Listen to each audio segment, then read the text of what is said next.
Mi suegra no tenía ni idea de que yo pagaba 600 de alquiler todos los meses. De verdad creyó que podía simplemente ordenarme que abandonara la casa para que su hijo mayor y su esposa comenzaran una familia allí. Antes de continuar, no olvides activar suscribirte y activar la campanita si te gusta este tipo de videos. Continuemos. Al día siguiente no lo dudé. Contacté a una compañía de mudanzas y empecé a empacar. Cuando ella lo dijo, me quedé con la taza inmóvil en el aire. Era un domingo por la tarde y toda la familia de Rodrigo estaba reunida en la sala del departamento que yo pagaba, el departamento donde yo había firmado el contrato de alquiler, donde yo entregaba el depósito bancario cada primero de mes puntualmente, donde cada mueble, cada cuadro en la pared y cada electrodoméstico habían sido seleccionados y adquiridos por mí. Doña Graciela estaba sentada en el sillón principal, el que yo había traído desde mi antiguo apartamento, con esa postura erguida de quien nunca en su vida ha tenido que pagar una cuenta. A su lado estaba Rodrigo, mi marido de casi 6 años, mirando el suelo como si el piso de madera fuera lo más interesante del mundo. Y frente a ellos, sonriendo con esa sonrisa de quien lleva semanas esperando este momento, estaba Adriana, la esposa del hermano mayor, y Patricia y Hernán, que acababan de anunciar que estaban esperando su primer bebé. Valentina, creo que es hora de que seamos honestos, dijo doña Graciela cruzando los brazos sobre el pecho. Hernán y Patricia necesitan espacio para criar a su hijo. Este departamento tiene 3 habitaciones. Está en una zona tranquila y la verdad sería lo más lógico que ellos se instalaran aquí. Levanté la vista despacio. Rodrigo seguía mirando el suelo.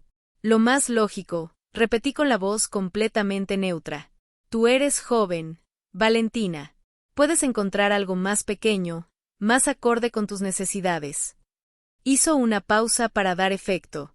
Además, tampoco es que estés contribuyendo tanto en este matrimonio, ¿no? Ese último comentario fue el que hizo que algo dentro de mí se cerrara para siempre. No de dolor, de certeza. Porque doña Graciela llevaba años buscando esa reacción, ese llanto, ese ruego. Y yo acababa de decidir en ese instante exacto que no se lo daría. Me quedé con la taza suspendida en el aire por un segundo que pareció durar un minuto entero. Luego la apoyé suavemente en la mesita, me puse de pie y dije con una calma que hasta a mí me sorprendió, voy a buscar agua. Nadie en esa sala tenía la menor idea de lo que iba a pasar a continuación. Y yo tampoco lo tenía del todo claro todavía, pero sí sabía una cosa con absoluta certeza, esa suegra tóxica había cometido el error más caro de su vida. Rodrigo y yo nos habíamos casado 6 años atrás, cuando yo tenía 28 y él 32. Era contador, trabajaba en una empresa mediana de auditoría y ganaba un sueldo decente, pero nunca suficiente para el departamento donde vivíamos. Eso lo habíamos conversado desde el principio, o al menos yo lo había conversado. Cuando empezamos a buscar dónde vivir, yo ya tenía un puesto estable como jefa de enfermería en una clínica privada y mis ingresos triplicaban los de él. Era un hecho, no un reproche, solo un hecho. Y sobre ese hecho construimos nuestro acuerdo. Yo pagaría el alquiler, él pagaría los servicios y la comida. Simple, claro, funcional. 600 mensuales, 4 dormitorios, 2 baños, piso 12 con vista al parque. Eso era lo que yo pagaba mes a mes, puntualmente, con una transferencia que salía de mi cuenta personal, no de una cuenta conjunta, no de un fondo familiar, de mi cuenta al nombre del propietario, con un contrato de alquiler que figuraba únicamente a mi nombre, porque Rodrigo, cuando firmamos, tenía una deuda vigente en el sistema financiero que le impedía aparecer como arrendatario. Ese detalle lo conocía el propietario, yo y nadie más. Doña Graciela jamás había preguntado quién pagaba el alquiler. Nunca. En 6 años de visitas dominicales, decenas de cumpleaños y navidades en ese departamento, nunca le había surgido la curiosidad de preguntar de dónde salía el dinero para mantener ese espacio. Simplemente asumió, como asumía todo, que era Rodrigo, que era su hijo, que era el hombre de la casa quien sostenía las cosas. Esa fue su venganza imaginada y también su ruina real. Rodrigo lo sabía, claro, pero Rodrigo tenía el hábito peligroso de callar lo que resultaba conveniente callar. Y frente a su madre, todo lo que pudiera hacerlo quedar mal era conveniente callarlo. Así que en 6 años nunca aclaró nada, nunca dijo mamá, el departamento lo paga Valentina. Dejó que la narrativa se construyera sola, dejó que su madre viviera en esa ficción cómoda donde él era el proveedor y yo era la esposa que llegaba a cenar y a poner flores en la mesa. La primera vez que me di cuenta de lo que pensaba doña Graciela fue casi 2 años después de que nos mudamos. Fue en el cumpleaños de Rodrigo, una cena en el departamento con sus hermanos y sus cuñadas. Estábamos en los postres cuando ella dijo con esa naturalidad suya que en realidad era todo lo contrario de natural: Rodrigo, ¿ya le diste la llave a Hernán para que pueda venir cuando necesite? Me congelé. Rodrigo dijo algo vago.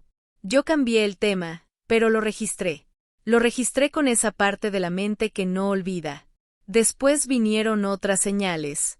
Doña Graciela refiriéndose al departamento como la casa de Rodrigo en conversaciones que yo escuchaba de fondo. Adriana, la cuñada, preguntándome si yo ayudaba con algo en los gastos. Hernán en una reunión familiar comentando que el departamento era demasiado grande para 2 personas sin hijos, mientras me miraba con esa sonrisa de quien ya tiene un plan.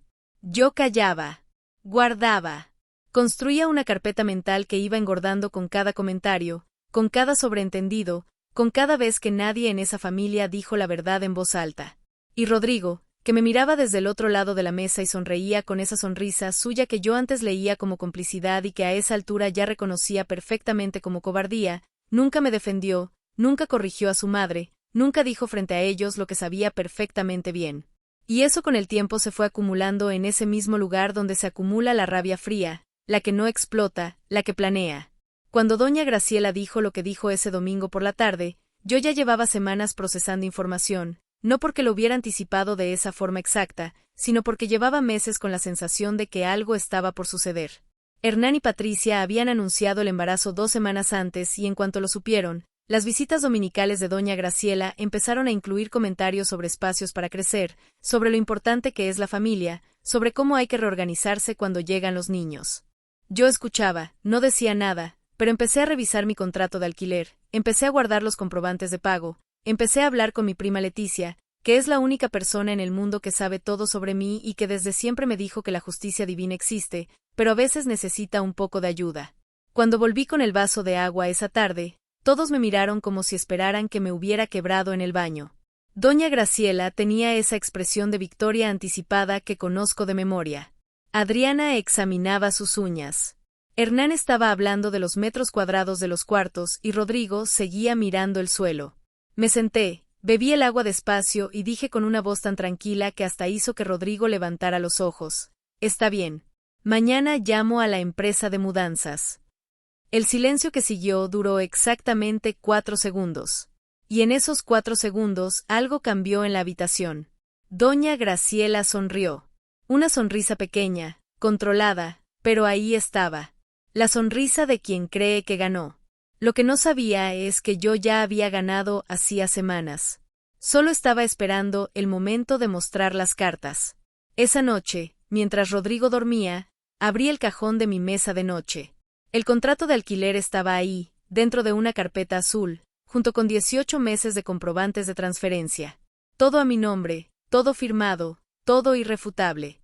Apagué la luz y por primera vez en muchos meses dormí profundo. Rodrigo me encontró en la cocina a las 7 de la mañana siguiente. Yo ya estaba vestida, con el café en la mano y el teléfono sobre la mesada. Él llegó en pijama, despeinado, con esa expresión de quien pasó la noche convenciéndose de que lo que pasó era normal. Val, ¿en serio vas a llamar a la mudanza? Sí. Levanté la vista del teléfono. Pero, ¿a dónde vas a ir? Ahí sí lo miré. Esa es una pregunta interesante, Rodrigo, porque quien firmó este contrato de alquiler soy yo. Entonces la pregunta correcta no es a dónde voy a ir yo, es a dónde van a ir ustedes. El color se le fue de la cara en tiempo real. Vi el momento exacto en que el cerebro le procesó lo que acababa de escuchar. Abrió la boca, la cerró, la volvió a abrir. ¿Qué quieres decir con eso? Puse el café sobre la mesada con calma. Fui hasta el cajón de la cocina donde guardaba los documentos importantes. Saqué la carpeta azul y la puse frente a él sobre la mesa. El contrato de alquiler está a mi nombre. Siempre estuvo a mi nombre. La transferencia mensual de 600 sale de mi cuenta personal cada 1 de mes. Hay 18 meses de comprobantes ahí adentro por si alguien necesita confirmar. Rodrigo miró la carpeta como si fuera un objeto extraño. Val, eso no cambia que somos un matrimonio, que las cosas son de los dos. Rodrigo, lo corté con una serenidad que me sorprendió a mí misma. Tu madre me pidió que me vaya de esta casa para dársela a tu hermano. Tú estabas sentado ahí y no dijiste una sola palabra. Después de 6 años pagando este alquiler, después de 6 años siendo la que ayuda con algo en los gastos, no dijiste una sola palabra. Tomé la carpeta y la volví a guardar. Entonces voy a hacer exactamente lo que tu madre pidió. Me voy. Él se quedó de pie en el medio de la cocina con las manos colgando a los lados. No puedes simplemente irte así. Claro que puedo. Agarré el teléfono. Ya hablé con Leticia anoche. Tengo donde quedarme mientras busco algo nuevo. Llamo a la mudanza a las 9. Lo que Rodrigo no entendió ese lunes por la mañana, y lo que iba a entender muy pronto, era que yo no estaba actuando por impulso. Cada movimiento de esa semana lo había pensado con la misma precisión con la que planifico un turno de 12 horas en la clínica, paso a paso, sin apuro, sin drama innecesario. A las 9 en punto llamé a la empresa de mudanzas. Me dieron turno para el miércoles. Perfecto. Eso me daba 48 horas para empacar lo que era mío, que era casi todo, y para dejar que la realidad de la situación empezara a sedimentarse en la mente de los involucrados. Rodrigo pasó el lunes haciendo llamadas. Primero a su madre, luego a Hernán, luego de nuevo a su madre. Yo podía escuchar los murmullos desde el dormitorio mientras doblaba ropa y la colocaba con cuidado en las valijas. No intenté escuchar los detalles, no los necesitaba. Podía imaginar perfectamente el contenido de esas conversaciones porque conocía a esa familia como conozco los pasillos de la clínica donde trabajo, de memoria, con los ojos cerrados. Doña Graciela llegaría a la conclusión de que yo estaba exagerando, que era un berrinche, que en unos días me calmaría y todo volvería a la normalidad. Hernán probablemente diría algo como mejor así, menos drama. Y Adriana, que nunca me había querido, sonreiría con discreción. Ninguno de ellos llamaría a preguntarme cómo estaba. Eso también lo sabía. El martes por la tarde me llamó Patricia, la esposa de Hernán. Eso sí no lo esperaba. Valentina, habla Patricia. ¿Tienes un minuto? La voz le temblaba levemente. La conocía poco. Siempre me había parecido más callada que el resto, más observadora.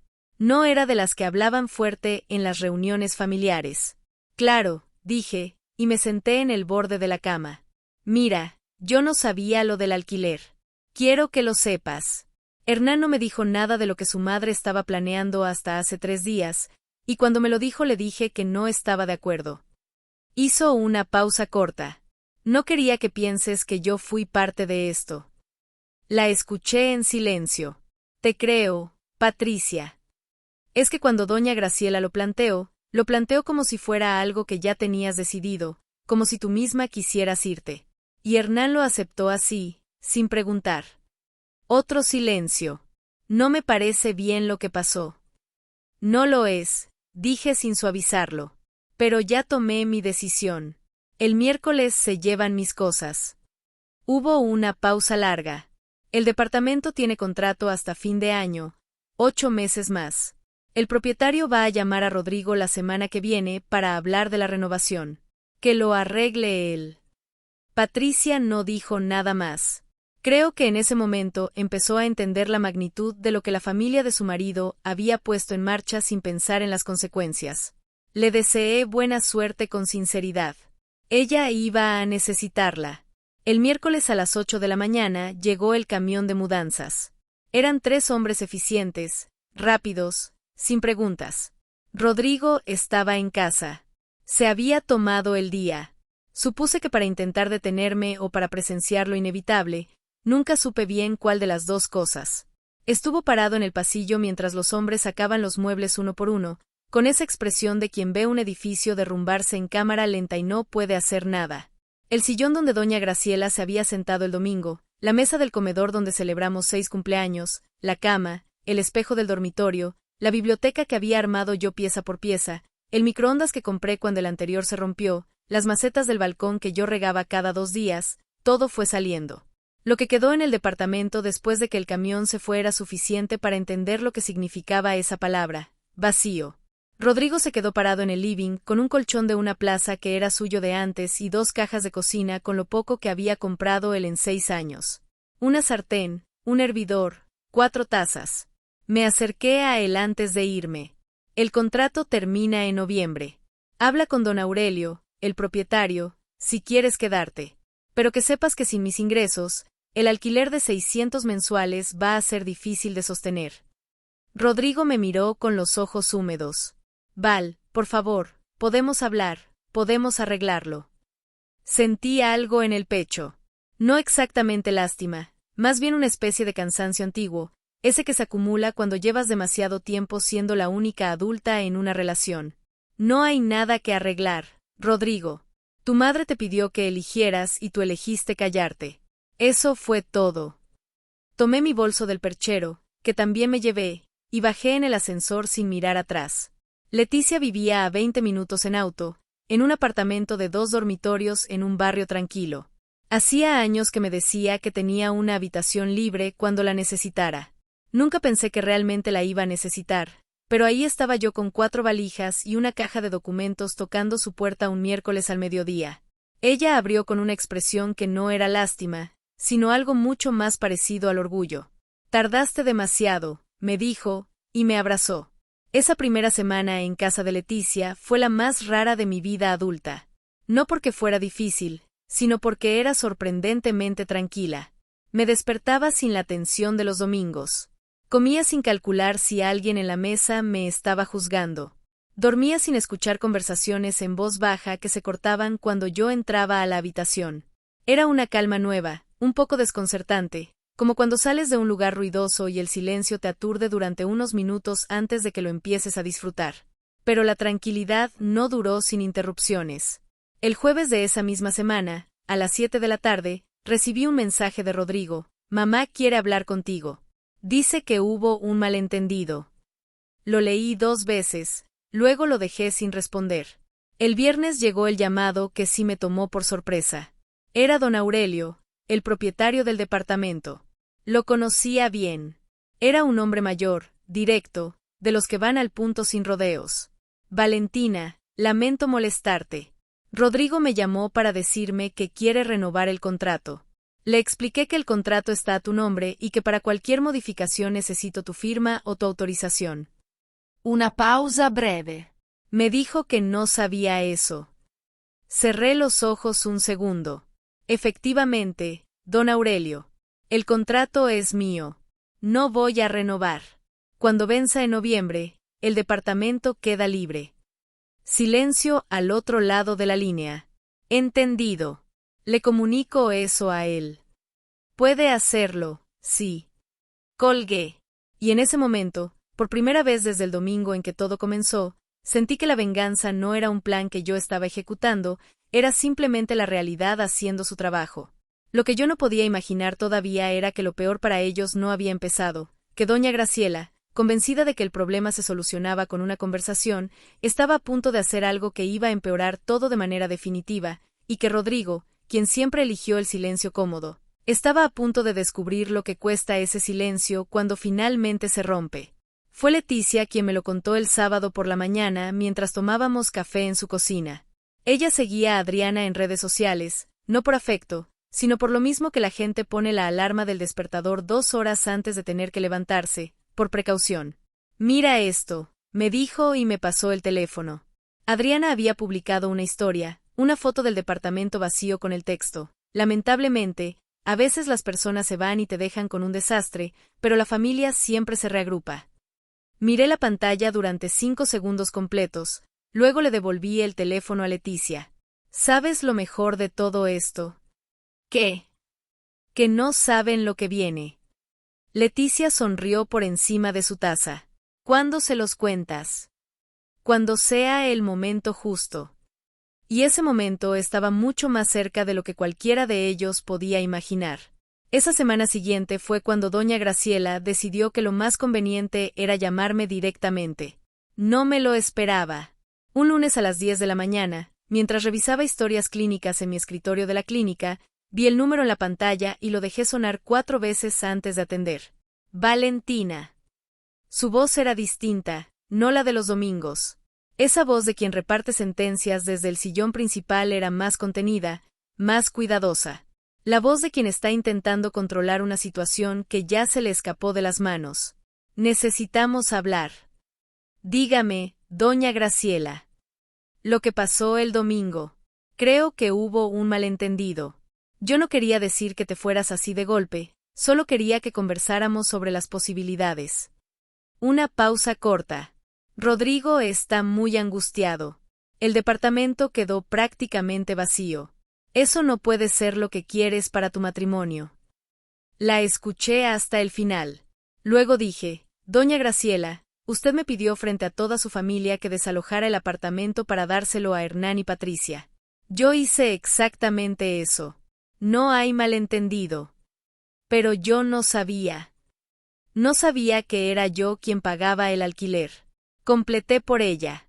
Eso es lo que no sabía, ¿verdad? Otro silencio más largo. Rodrigo debería habértelo dicho hace años, pero no lo hizo. Y usted pasó 6 años creyendo que era su hijo quien sostenía ese departamento. Por eso se sintió con el derecho de decidir qué hacer con él. Hablé sin elevar la voz. El contrato vence en noviembre. Rodrigo tendrá que encontrar otra solución. Valentina, por favor. Hernán y Patricia necesitan. Doña Graciela, la corté con firmeza. Con todo respeto, eso ya no es mi problema. Colgué. Apoyé el teléfono sobre el escritorio y me quedé mirando la pared blanca de mi consultorio por un momento. Después respiré hondo, abrí la siguiente historia clínica y seguí trabajando. Lo que vino después de esa llamada no lo anticipé del todo. Pensé que doña Graciela procesaría la situación, que se quedaría quieta al menos por unos días. Me equivoqué, porque doña Graciela era exactamente el tipo de persona que cuando pierde el control de una situación escala. Y lo que hizo a continuación fue escalar de una manera que ni Leticia, con toda su capacidad de anticipar los peores escenarios, había previsto. El jueves de esa semana, mientras yo estaba terminando mi turno en la clínica, recibí un mensaje de Patricia. Solo 3 palabras. Valentina, llámame urgente. Salí al pasillo y marqué su número. Atendió al segundo tono. Doña Graciela fue a hablar con tu jefa. Me detuve en seco en el medio del corredor. ¿Qué? Sí. La voz de Patricia estaba tensa, casi avergonzada. Fue esta mañana a la clínica donde trabajas, preguntó por la directora y le dijo que tú estabas pasando por una crisis personal que podría afectar tu desempeño profesional, que la familia estaba preocupada. El pasillo que también conocía de repente se me hizo pequeño. Respiré. ¿Cuándo fue eso? Esta mañana, como a las 10. Yo había estado en quirófano desde las 8:30 hasta el mediodía, calculé mentalmente. La doctora Fuentes, mi directora, no me había dicho nada durante el almuerzo, pero su expresión había sido levemente más seria que de costumbre. Ahora entendía por qué. Patricia, gracias por avisarme. Valentina, lo siento, no tengo palabras para... No tienes que disculparte por lo que hace ella. Colgué. Y en ese momento la rabia que había mantenido fría durante toda esa semana subió varios grados. Porque una cosa era que doña Graciela quisiera el departamento.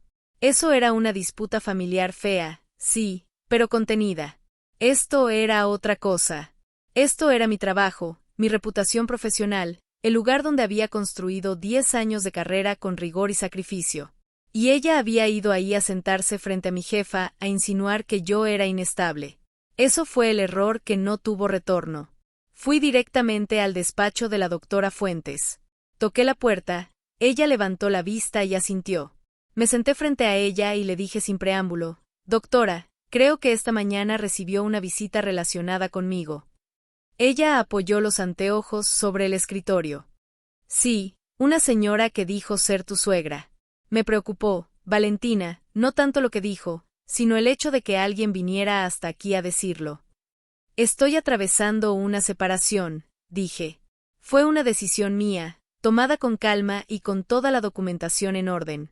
Mi desempeño no se ha visto afectado en ningún sentido. Lo sé, dijo ella. Conozco tu trabajo hace 10 años. Solo quería que supieras que la conversación se llevó a cabo y darte la oportunidad de explicar tu versión. Se lo agradezco. Salí del despacho con la cabeza erguida y el pulso elevado. No de miedo, de algo mucho más concreto. Doña Graciela acababa de cruzar una línea que yo no iba a dejar sin consecuencias. Esa noche llamé a Leticia y le conté todo. Ella me escuchó en silencio hasta el final. Luego dijo, ¿tienes el número de Rodrigo en el trabajo? Sí. ¿Por qué? Porque si ella fue a tu trabajo a hablar de tu vida personal, tú tienes todo el derecho de asegurarte de que la verdad esté bien documentada para todo el que necesite saberla. Me quedé callada un momento. ¿Qué estás pensando? Estoy pensando que hay ciertas personas muy concretas en esa familia que todavía no saben lo que saben y que quizás es hora de que lo sepan. Entendí a qué se refería y por primera vez en semanas sentí que el plan que había estado tomando forma, sin que yo lo llamara exactamente plan, estaba por llegar a su momento decisivo. Doña Graciela quería hablar de mi vida en mi lugar de trabajo. Muy bien. Yo iba a hablar de la suya en el único lugar donde realmente importaba, frente a su familia. Las siguientes 2 semanas las viví con una calma que desde afuera probablemente parecía resignación. Rodrigo me mandaba mensajes cada 2 o 3 días. Algunos eran súplicas. Val, hablemos. Dame una oportunidad de explicarme. No puedo creer que esto esté pasando. Otros eran más duros, los de los días en que seguramente había hablado con su madre antes de escribir. Estás siendo irracional. Esto va a afectar a los dos. ¿De verdad vale la pena destruir 6 años por un malentendido? Yo respondía lo mínimo necesario, no porque no tuviera cosas que decir, sino porque había aprendido en esas semanas que las palabras usadas en el momento equivocado son un desperdicio y que el momento correcto se estaba acercando solo. Leticia me ayudó a buscar un apartamento nuevo. Lo encontramos en menos de 10 días. Segundo piso, 2 dormitorios, balcón con plantas, a 8 minutos a pie de la clínica. El alquiler era 200, casi 400 menos que el anterior. Firmé el contrato un jueves por la tarde con una serenidad absoluta. Mi nombre en el papel, mi firma al pie, sin deudas, sin condicionantes, sin nadie al lado que necesitara que yo borrara su historial de crédito del contrato. Me mudé el primer sábado de septiembre. Los mismos hombres de la empresa de mudanzas me ayudaron a instalar los muebles en el nuevo espacio. Era más pequeño, sí, pero era completamente mío. Cada rincón, cada decisión sobre dónde iba cada cosa. Esa noche me senté en el balcón con una copa de vino y escuché el ruido del barrio nuevo hasta que se apagó. Mientras tanto, la situación del departamento anterior estaba tomando la forma que yo había calculado. Rodrigo había intentado hablar con don Aurelio para renovar el contrato a su nombre. Don Aurelio, un hombre metódico que no hacía excepciones para nadie, le había explicado con toda claridad que sin mi firma autorizando la cesión del contrato, él no podía hacer nada, que cuando venciera en noviembre el departamento quedaba libre, que si quería quedarse necesitaba firmar uno nuevo con sus propios documentos, incluyendo comprobantes de ingresos suficientes para avalar el alquiler de 600 mensuales. El sueldo de Rodrigo era de 2.800 al mes. Lo supe por Patricia, que seguía mandándome mensajes de vez en cuando, siempre breves, siempre desde un lugar de incomodidad genuina. Me contó que Hernán y doña Graciela habían empezado a presionar a Rodrigo para que arreglara la situación, como si yo fuera una situación que se podía arreglar con voluntad suficiente.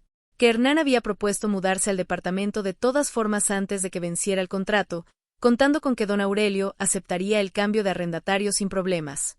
Que don Aurelio le había dicho que no y que doña Graciela, al enterarse de que el plan original no podía ejecutarse de la forma en que ella imaginaba, había culpado a Rodrigo de no haberle informado sobre el contrato desde el principio, que en esa conversación familiar delante de Hernán y Adriana le había dicho a su hijo cosas que probablemente nunca se borrarían. Patricia me lo contó con vergüenza ajena.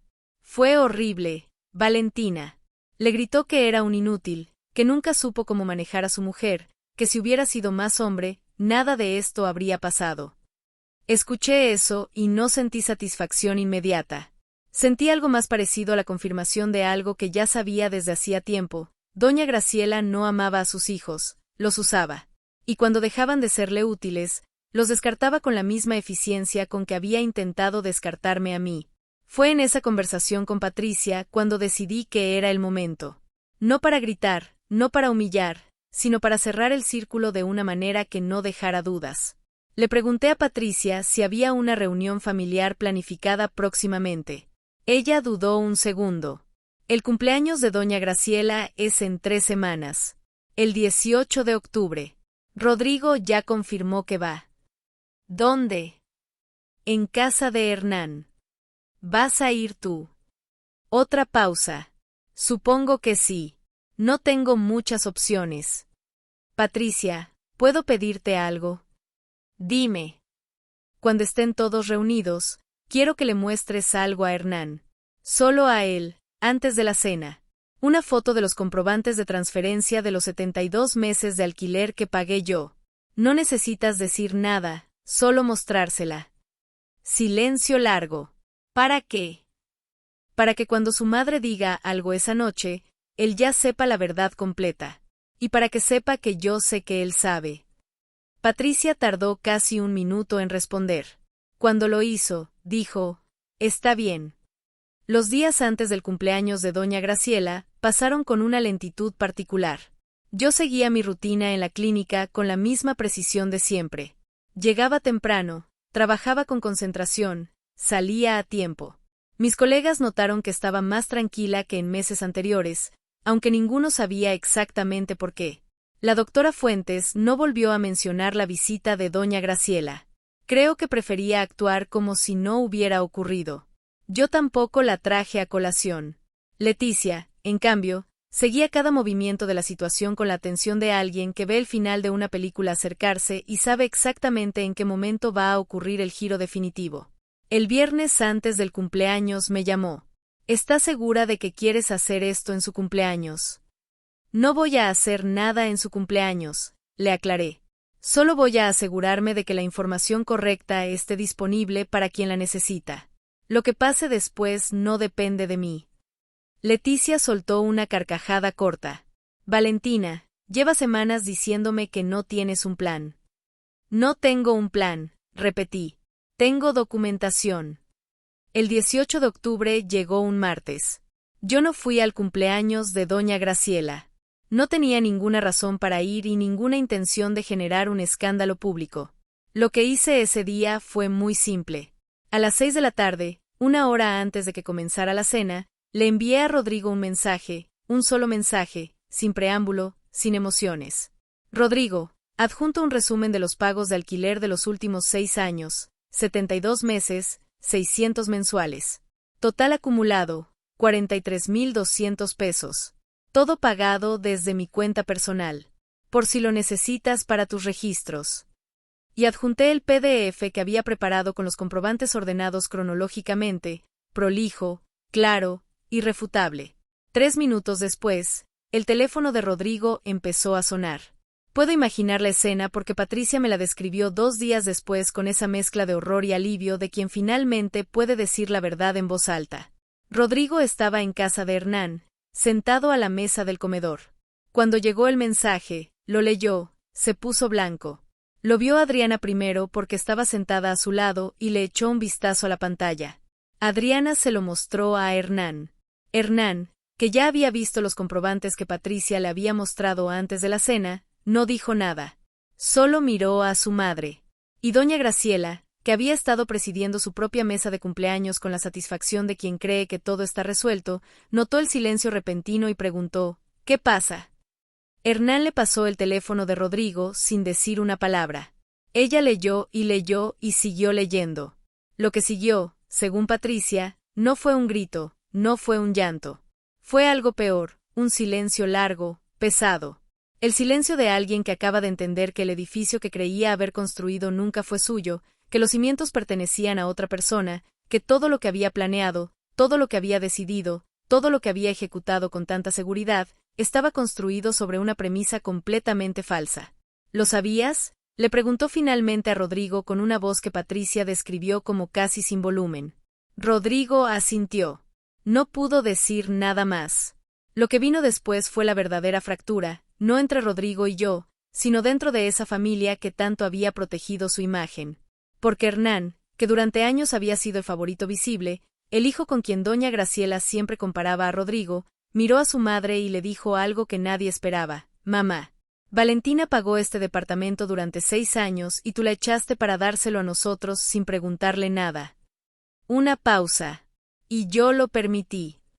Adriana intentó decir algo. Hernán la cortó con una mirada. Patricia me contó todo esto el jueves siguiente en un café cerca de la clínica, donde habíamos quedado en vernos por primera vez en persona desde el inicio de todo. Llegó con ojeras, pero con una expresión extrañamente liviana, como quien ha soltado un peso que cargaba sin darse cuenta. ¿Cómo terminó la noche?, le pregunté. Doña Graciela se fue antes del postre. Rodrigo se fue con ella. Hernán y yo nos quedamos solos limpiando la mesa. Me miró.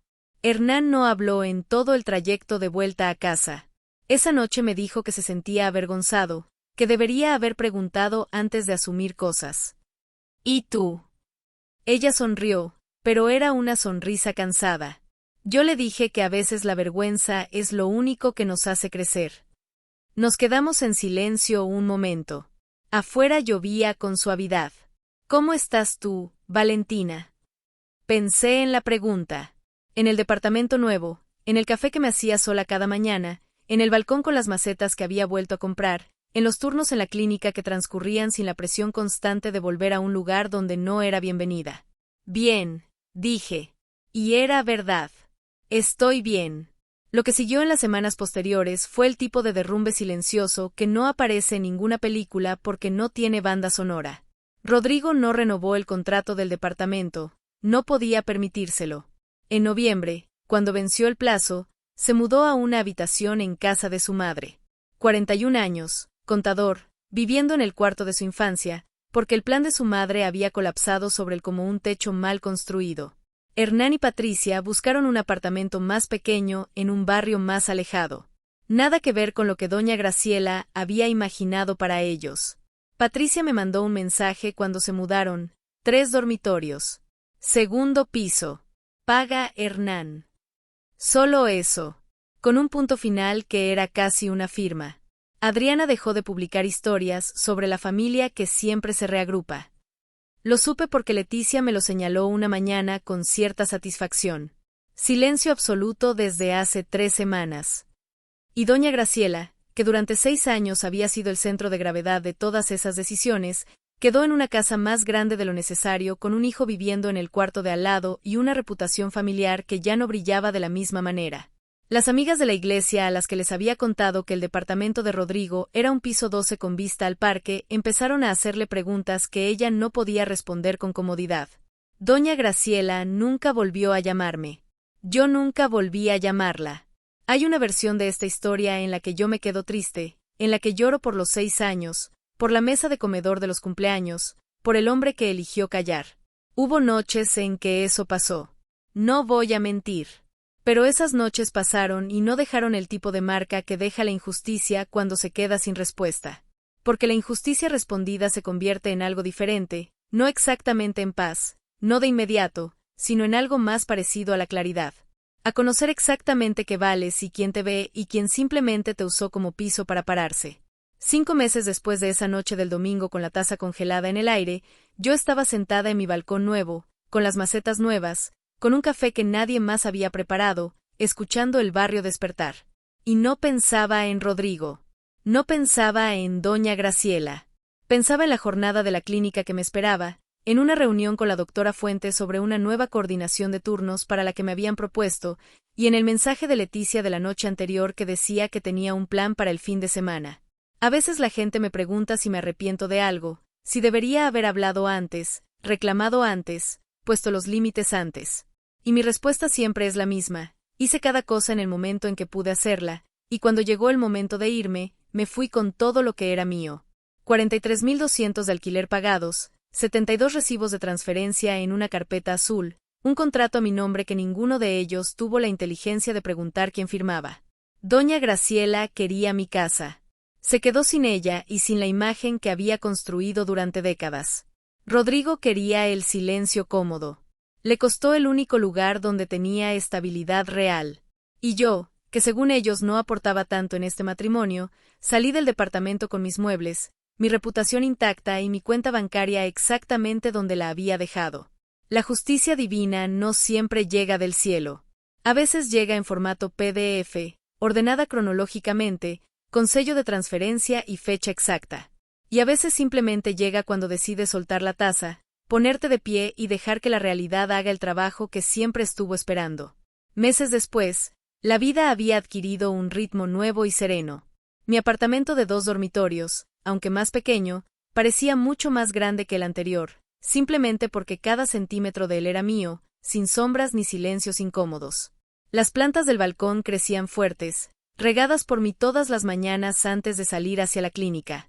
La doctora Fuentes me había ofrecido la coordinación de los turnos nocturnos, un cargo que traía más responsabilidad, pero también mayor reconocimiento y un aumento considerable en el salario.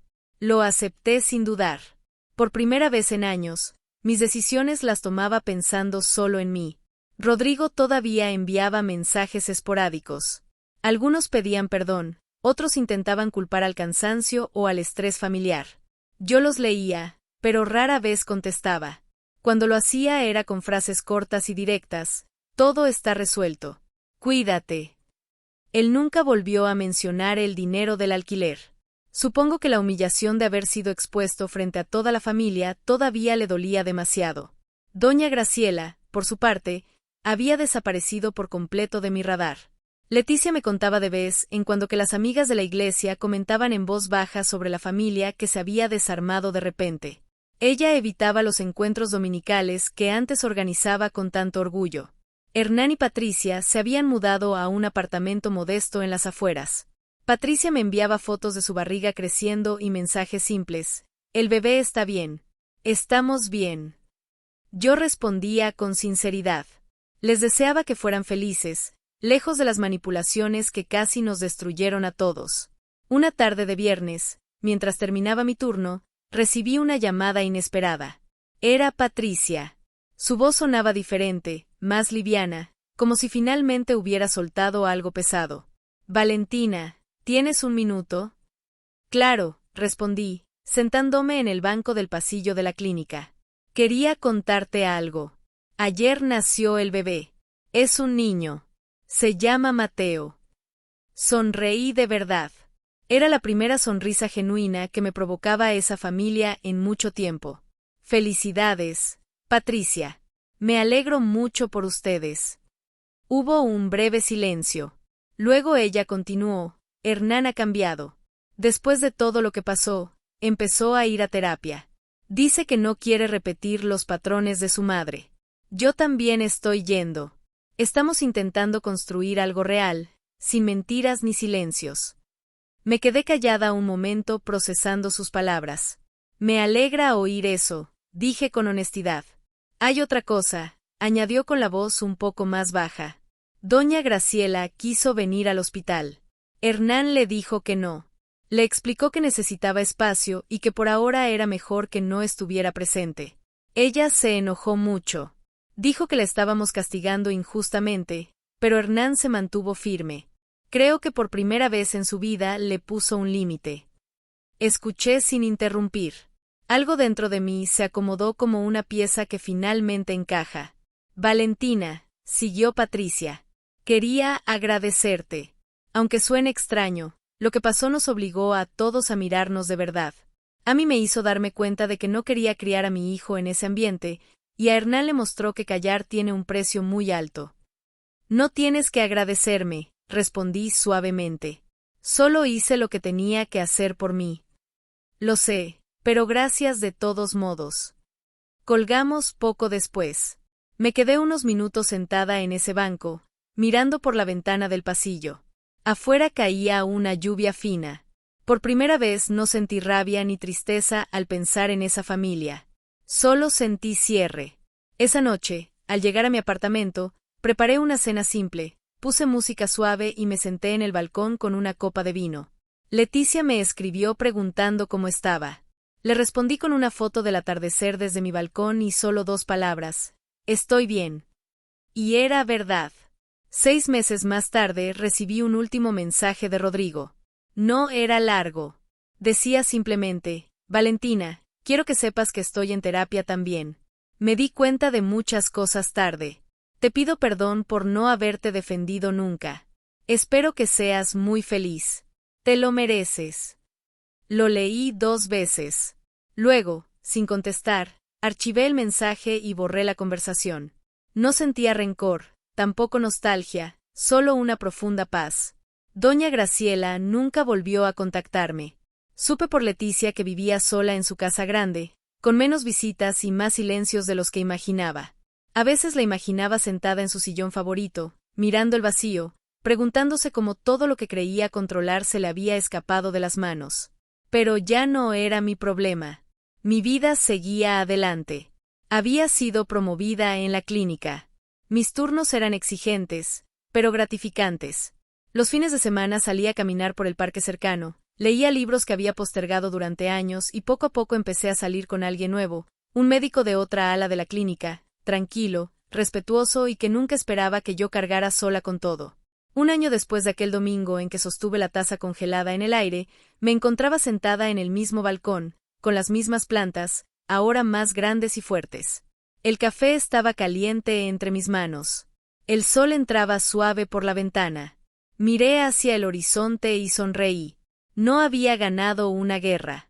Simplemente había elegido no perder más. Había soltado la taza, me había levantado y había dejado que la realidad hiciera su trabajo. Y la realidad, esta vez, había sido justa.